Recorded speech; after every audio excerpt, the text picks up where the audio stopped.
Bayan Alan, ako na talaga kinikilala ni Pangulong Bongbong, isiniwalat na sa taong bayan noong nakaraang Independence Day. Naku, di ako nanonood kasi alam kong ikaw ang inimbita ng Pangulong Bongbong. Bakit naman ako manonood? Di ngayon tanggap mo na talo ka na sa akin? Ako na ang President pro tempore. Ikaw lang kasi itong mapilit eh.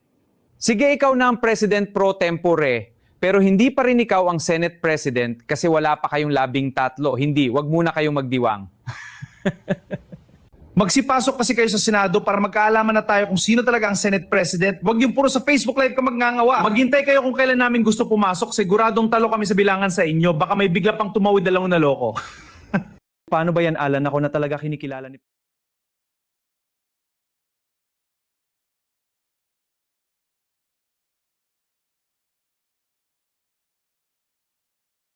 Cheese, ano itong ginawa mo? Bakit ka pumasok sa Senado? Nagkaroon tuloy sila ng quorum. Kasalanan ko pa talaga. Di ko alam kung ano pinaglalaban nyo kasi. Kaya pala di ka nagpapakita, balak mong bumaligtad. Ano ang kapalit ng lahat ng ginawa mong ito? For sure, may pinangako sila sa iyo. Wala silang inalok sa akin na kasunduan. Kagustuhan ko ito, nahihiyan ako sa taong bayan. Kailangan nating magtrabaho, sayang pasahod nila sa atin. At ang gulo-gulo ng Senado mula na upo ka. Pagtuluyan ako napalitan na Senate President, lagot ka sa mga kasamaan natin! Pwes pumasok kayo, wag lang sa Facebook talak ng talak, puro ka vlog kasi kaya yan na pala mo! Cheese, ano yun? Itigil nyo na ang bogus hearing ninyo. Ako ng bagong chairman ng Blue Ribbon Committee. Hindi kami itigil dahil kami pa rin ang legal na may hawak sa Blue Ribbon Committee. Bakit ba ang titigas ng mga ulo ninyo, pati mga naunang senador, sa amin pabor at legal ang ginawa namin? Subukan ninyong gumawa ng hearing uli at ipapahuli namin kayo. Hindi kami takot sa inyo. Meron kami bad boy at si Robin. Yun siya ang makakasagupan ninyo pag nagpumilit kayong arestuhin kami. Tignan lang natin kung may magagawa ang bad boy ninyo, matapang lang yan dahil kay Bato. Magugulat na lang kayo, ando na si Bato para tumulong. Sige, para maaresto na siya ng tuluyan, bobo siya pag lumitaw doon. Star ka na naman sa hearing natin. Ganun ba? Hala, sikat na pala ako ngayon. Biruin mo, hindi ka lang best actress, naging hero ka pa ngayon dahil sa pagsalubong mo sa mga 18 Marines. Nakipagbalyahan pa kayo ni Robin kay Remulla. Aba, kailangan yun para makapag-hearing na tayo. Matagal na rin tayong di nakakagawa ng movie sa Senateflix, nag-aabang na ang taong bayan. Miss na nila ang drama sa Senado. O nga, tagal na rin yung last na drama natin. Dapat this time kapani-paniwala mga acting natin para patok sa taong bayan. Siyempre naman, galing kaya ng scriptwriter natin at si Marcoleta expert pagdating sa ganyan. Paano na ngayon? Wala na tayong power. Sana tayo pa rin ang may hawak sa Blue Ribbon Committee para makapaglabas pa tayo ng 100 na Marites. Bigyan din natin ng maleta si Joel. Unggas na yan. Marami pa akong kilala na Marites.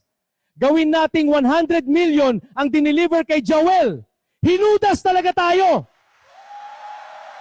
Sa tingin ko, wala na tayong magagawa pa. Humahaba lalo ang baba ko sa kakaisip kung ano na naman ang susunod kong gagawin.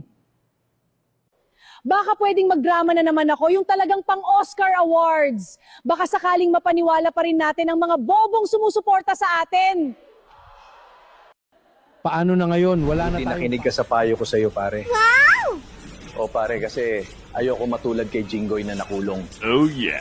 Same tayo ng rason, di baling tawaging Judas, wag lang maghimas ng rehas. Hani, mukhang malapit na akong maaresto kasi kinasuhan ako ng ombudsman. Nabalitaan ko na nga din yan, paano ngayon parehas tayo maghimas ng rehas? Akala ko pa naman absuelto na ko kasi sina Marcoleta na ang nasa Blue Ribbon Committee. Bigla pang inagaw ang pwesto nila. Paanong hindi maagaw? Wala namang ginawa itong si Cayetano, kundi mag-live sa Facebook, kaya ayan tuloy na singitan sila, nagpabaya masyadong kampante sa kalaban. Kaya ikaw kumilos ka na hanggat di ka palubos na nakukulong, ilipat mo na yung mga pera natin sa ibang safe house. Kaya nga baka matagal bago pa tayo makalabas, kundi pa maging President Sara Duterte, hindi tayo makalabas. Kailangan na nating kumilos. Susubukan ko. Hani, May mukhang plano malapit ka ka bang lumipat kina Win Gatchalian? Bakit interesado ka malaman, kinakabahan ka na ba kung sakaling lilipat ako? Bakit naman ako kakabahan? Hindi naman ako sangkot sa flood control scandal. Akala ba maliligtas ka sakaling lumipat ka? Tignan mo si Cheese na sangkot bigla sa Maleta Boys pagkalipat niya sa kabilang grupo. Pag nanatili ba ako sa inyo ligtas na ko sa kaso, bakit naman si Jinggoy nakulong pa din? Mas lalong delikado si Boying pag siya gumalaw. Ang mga Maleta Boys, wala naman naniwala kaya mas safe ako doon. Sige, tumulad ka kay Cheese na nagudas. Akala ko pa naman kakampi ko kayo hanggang sa huli. Hindi mo kami masisi sa mga desisyon namin. Kailangan namin gawin to sa limang kaligtasan. Mas malaki chance sa kabila kakampi namin si BBM. Joel, ano? Hey Bay Area. Camille, napanood mo ba ang balita? Nagpatawag ng special session ng Pangulong Bongbong. Kaya nga, dapat gumawa na tayo ng aksyon. Pag lumipat si Joel Villanueva, sigurado hihina ng grupo natin ni Cayetano at mauungkat na ang kaso nating dalawa sa ombudsman.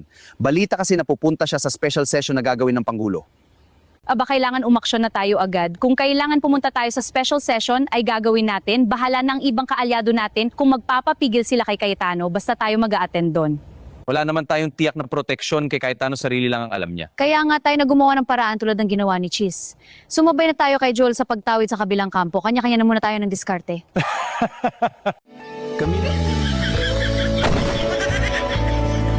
Hindi ba salubong ang kailangan namin? Ang kailangan namin ng panindigan mo! Ano ba yan? Wala ka palang bayan!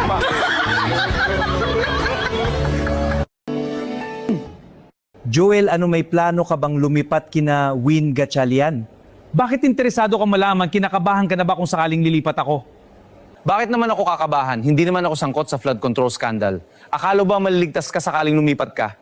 Tignan mo si Cheese na sangkot bigla sa Maleta Boys pagkalipat niya sa kabilang grupo. Pag nanatili ba ako sa inyo, ligtas na ako sa kaso, bakit naman si Jinggoy nakulong pa din? Mas lalong delikado si Boeing pag siya gumalaw. Ang mga Maleta Boys, wala naman naniwala kaya mas safe ako doon.